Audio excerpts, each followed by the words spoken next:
Hi, I'm Dr. Karen Curry Parker, and this is your weekly Quantum Human Design energy forecast for the week of January the 13th, 2025. I want to remind you before I get started that you can still order a hard copy version of the 2025 Evolution Guide. This is our yearly guide that we publish every year at the beginning of the Quantum Human Design New Year, which starts this year on January the 22nd, that takes you through the major transits through the lens of quantum human design that we experience throughout the whole year. This is a way for you to deliberately and intentionally work with the energies of the year, to use this planner as a way to help you manifest what you want in your life. Stay aligned, stay focused, get clear about what the themes, the energies of the week are bringing you, and how you can use the transits to optimize to your peak performance and to enhance your own personal growth and evolution journey.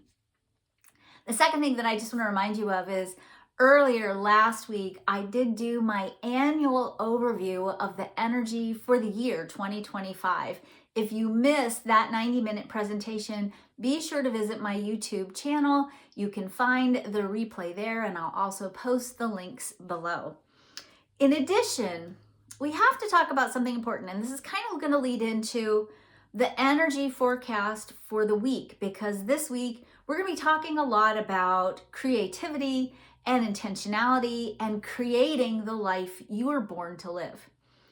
In order for us to create what we really want to be creating, we have to explore in great depth the space between stimulus and response in our lives. In other words, when we encounter life, things that happen to us, adventures, disasters, amazing things, things that have the potential to give us an opportunity to grow and expand. When we encounter life, 95% of who you think you are, your learned patterns, your behaviors, your habits, the story you've internalized about who you are and how you are based on your lived experience is basically running the show. That story, that 95% of your mind, your brain, is dictating how you're going to react to whatever shows up in your life. Most of us have learned stories that keep us playing really small. And when we're playing small and when our stories are reactive in nature, meaning we've internalized somehow the message that it's not okay or safe or valuable or precious or profitable or successful to be who we are and how we are, when we internalize that story, our reactions keep us playing small. Our reactions keep us stuck basically in cycles of choosing the same kinds of options, the same kinds of choices again and again and again.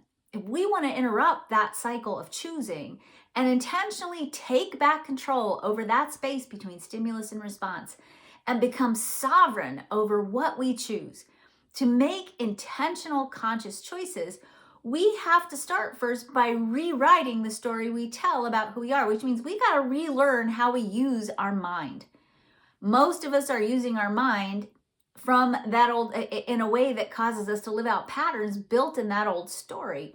Most of us are using our minds to try to figure something out, but what you're really figuring out is the safe response to the pattern, right? It's the safe, same old, consistent choice pattern again and again and again. And we think we're being reasonable, and we think we're being rational. We think we're really, looking at what's actually possible for ourselves. But oftentimes what we're really doing is limiting ourselves. And we end up making a series of choices that we eventually regret. And if we're really honest with ourselves, we all have regrets, right? We've made choices that have kept us small. Maybe we have choices that weren't bold enough, and we have boldness regret, right? When we tell better stories about who we are, then we start making bigger, better choices. And ultimately, we gain back our power to choose things that will bring us to the fulfillment of the story we were born to fulfill. That means we're making better choices that make us more satisfied, that bring us deeper connections, that bring us work and creativity that's really genuinely fulfilling. We begin to make choices that cause our actual desires to come true. That doesn't happen necessarily overnight, but you can certainly accelerate the program, accelerate the process by reclaiming the story you tell yourself and the world about who you are and how you are. On January the 25th, I'm leading a 4-hour live intensive called Story Lab. This is a process of learning how to intentionally rewrite your story so that you can take back control over that space between stimulus and response and begin to choose better. The program has 3 at-home, online, pre-class, pre-experience homework assignments videos that you can watch that get you started in the process of intentionally and deliberately taking back control of that story. And on Saturday, January the 25th, we go into a deep dive for 4 hours, and I'm going to actually walk you through a science-supported process that will help you rewire your brain, rewire your body, rewire even your immune response so that you can start telling a better story and making better choices, being conscious and intentional about how you respond to life. So I love this program so much, and it is such a great way to start off the new year that I'm giving everyone who registers for this program before January the 25th $200 off. Again, I will post the link and the coupon code below. It is normally a $297 program. I'm sharing this program with you all for $97. Please join me. You deserve to tell a really good story, and you deserve to make really good choices that help you create the life you were born to live. Now, let's take what I just said and move it one step forward, because this is a little bit of an interesting theme that we're going to be playing with this week. So this week, we are continuing to heal our relationship between the mind and the body and our spirit, if you will, or maybe the mind and the body and our adrenals, because not that the adrenals aren't part of your body, but because part of what happens when we don't use our minds correctly, when we're trying to figure things out, when we're feeling pressure to make the right choice because that choice has to lead us to wherever we need to be next, right? According to collective, the collective narrative, or to your own conditioning. When we feel pressure to figure out the answer to the question why, which by the way is kind of the unanswerable question, and then we react based on our determination, which oftentimes means we're reacting with a rationalized perspective that keeps us playing small and safe, right? When we're not using our minds correctly, it creates stress and it creates worry. And ultimately what it does, it makes us try to figure out the unknown. And we like to figure out the unknown by labeling it, codifying it, giving it answers, putting into a little information packet, because once we think we've got it figured out, we can put it up on the shelf and we don't have to worry about it anymore. But the reality of it is there's so much unknown that it's hard to navigate the unknown without fear and pressure and worry if we don't know how to use the power of the unknown. We have to use the power of the unknown. So here's what's happening this week. The sun transits the gate 61. That is the gate of wonder and awe in human design, in quantum human design. It is an energy that is actually one of the 3 head gates. These head gates are designed to actually plug you into the quantum field so that you can use the power of your contemplation, the power of your imagination, the power of dreaming to activate in your mind an imaginary journey of some kind. And that imaginary journey is not something you're necessarily supposed to manifest exactly the way you dream it. That imaginary journey has one singular purpose. And the purpose of that imaginary journey is to activate an emotional response. And that emotional response in turn is designed to activate a frequency of energy, because emotions come from the emotional solar plexus. That is a motor, and it emits a frequency of energy. When we have high quality, positive emotions that are associated with having a really good dream, a really good vision about what's possible, that's riddled this week with awe and wonder. When we use the power of our mind to stimulate that high frequency, high quality emotional energy, it in turn calibrates our heart, our G center and the will center, into a state of coherence. And that state of coherence, which means your mind and your body and your energy are working together beautifully in sync, is not only a highly attractive state, it's actually a state that programs the electromagnetic resonance field of the heart to call in experiences that match the energy that you've just generated. Now, that energy is influenced by the story you tell about who you are and how you are. In other words, if you're imagining things and you know you deserve them, when your sense of self-worth is high and your sense of lovability is high and you're really in there going, yeah, I could do this, I could have this, this is exciting, this feels so good, this is possible for me. When we create that kind of energy, we accelerate the process of creating something amazing, something awesome, right? Because it's the gate of awe, and something wonderful, because it's also the gate of wonder, right? So your goal this week, as we come up on the very edge of the end of the old human design year, moving into January the 22nd, when the new quantum human design year starts on the gate of imagination, as we're winding down this process of finishing off the old year energetically, we are invited to use the power of our dreams, of our imaginations, of our wondering and awe to stimulate good energy to prepare us to be ready to move into a new creative cycle that starts when the sun moves into the gate 41 on January the 22nd. In between there, we have gratitude. That's our last energy of the year. That's next, well, it sort of starts at the end of this week, beginning of next week. And it brings us into a really powerful place to begin to be initiated into the energy of a new creative cycle that will support us, hopefully, to do the work we need to do to manifest the life we were born to live.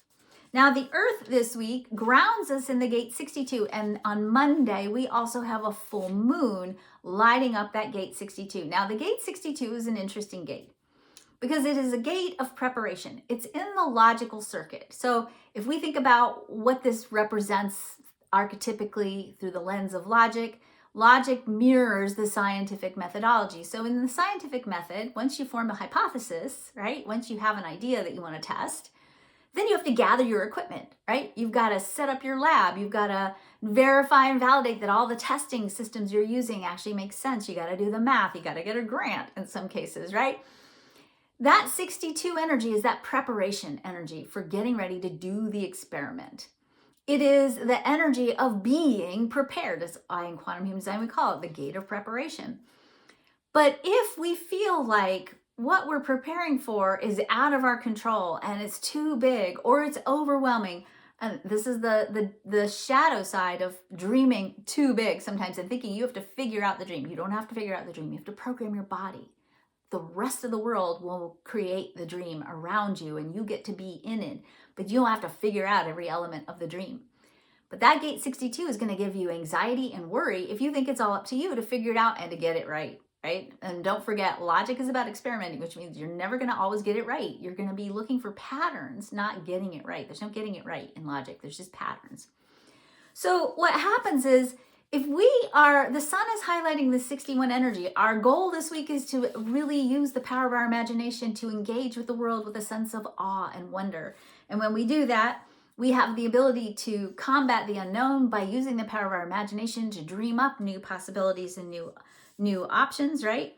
And when we let wonder and awe lead the way, I had to read this because I wrote it down because I thought it was really cool, then we energetically prepare for the creation of something awesome and wonderful. And if we get lost in trying to figure out why, it's easy to do when the world feels like it's got a lot of out of control things happening on it. When we get lost in why, then we start to worry and we start to get afraid of the unknown. And we start to maybe use adrenalized cortisol energy to over prepare. We're in a season that is mostly revolving around the root center right now. This is a little foray up into the head. Most of the transits that have been happening in the last month have been around the root center. So it's been a really pressurized time.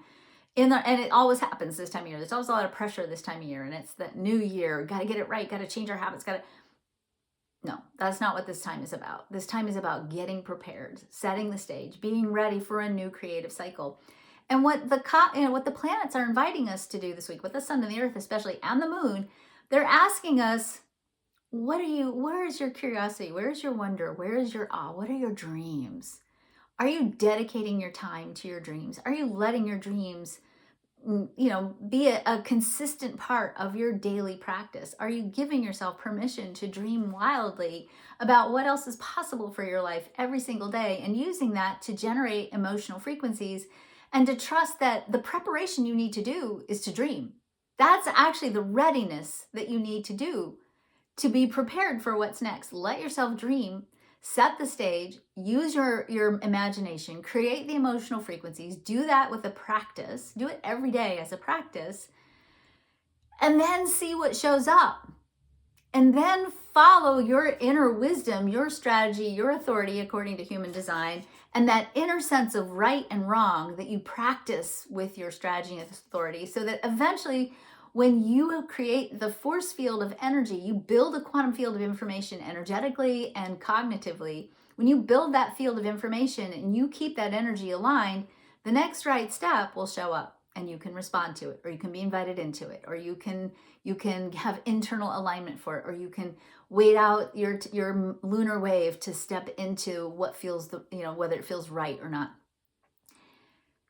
Wonder is about activating high quality, high frequency emotional energies. It's about engaging in dreaming and possibility.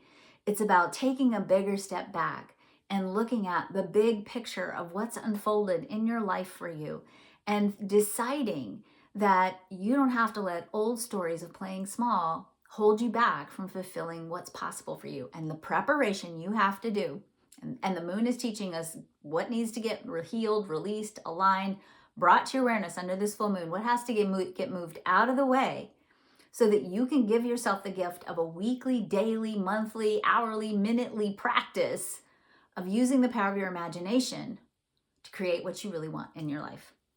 That's the big theme for this week. In addition to that, as sort of I look at the transits for this week, I want to just remind us that on Saturday, coming up, I think that's the 18th. On Saturday the 18th, Saturn and Venus are conjunct. That does sometimes make relationships feel a little difficult.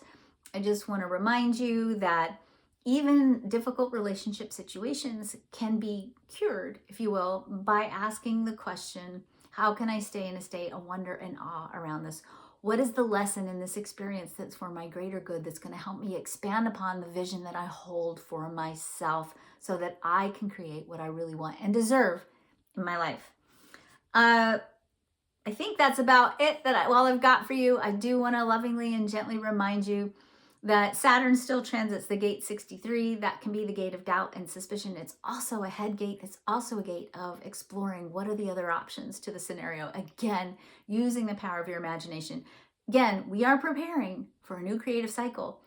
Don't get caught up in the idea that you have to figure everything out. You've got a whole year in front of you for your entire new life, your entire dream sequence to manifest itself step by step by step by step by step. And the very first, most important step is to start with a dream, to start with a vision of what else is possible, and to use that dream, that state of awe and wonder, to activate a high frequency of emotional energy and begin the process of recalibrating your heart to call in, to attract, to align you with what you really deserve. And what you really deserve is everything good. Everything good.